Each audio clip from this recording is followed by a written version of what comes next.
Hello guys, magandang hapon sa inyo lahat. Ngayon gagawin natin yung actual ng one gun switch o single switch. Meron tayo ditong ilaw, so ikinabit ko na yung receptacle. So, yung dalawang wire, nakakabit rin siya sa positive negative po. So, kakabit na natin yung ilaw. So, yung receptacle may terminal sa loob yan, dalawa rin po. So, ngayon meron tayong Johnson box, utility box, at saka yung supply. So, for example, yung breaker natin, ito yung ating positive, negative, yung line 1, line 2 na nakalagay sa drawing natin. Tapos, sasaksak na lang natin sa outlet. So, para lang makita nyo paano gumana yung one gun switch or single switch. So, meron tayong wire. So, yung isang wire, papasok natin sa utility box. Tapos, meron tayong switch dito. Kakabit natin sa isang terminal ng switch.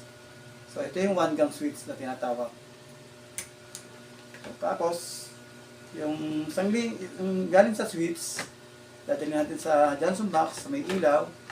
So, yung linya ng ilaw, ay pupunta sa switch. Ito. So, space natin yan. Twist natin ng ayos. Tapos, pili ko yung dulo para hindi siya kumalas. Tsaka hindi makatusok. Tapos, titaypan natin.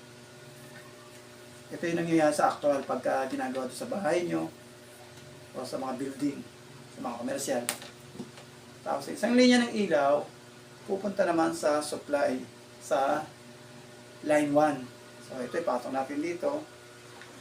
Actually sa actual, meron siyang mga tubo or pipe or PVC pipe or EMT pipe, INC pipe, depende sa kung anong hinihingi na requirements. So sa bahay, kadalasan flexible hose, PVC pipe para mas malinis.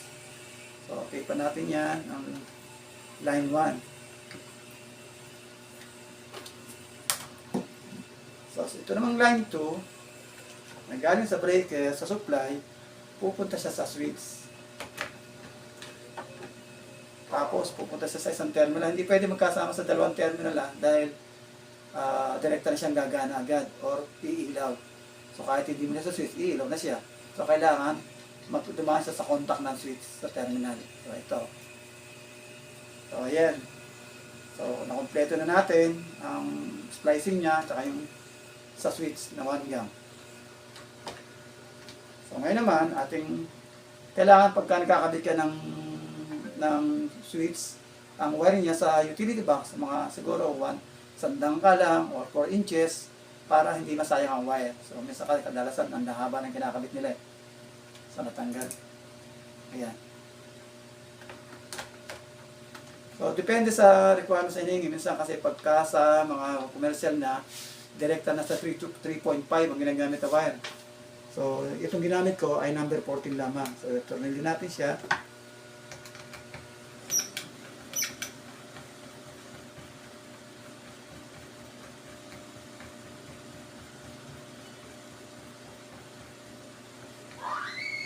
Ayan. Isang tornilyo nilagay ko kasi para makita nyo ng parang gumana. Tapos tatakpan natin yan. So sa actual, laging meron yung plate cover.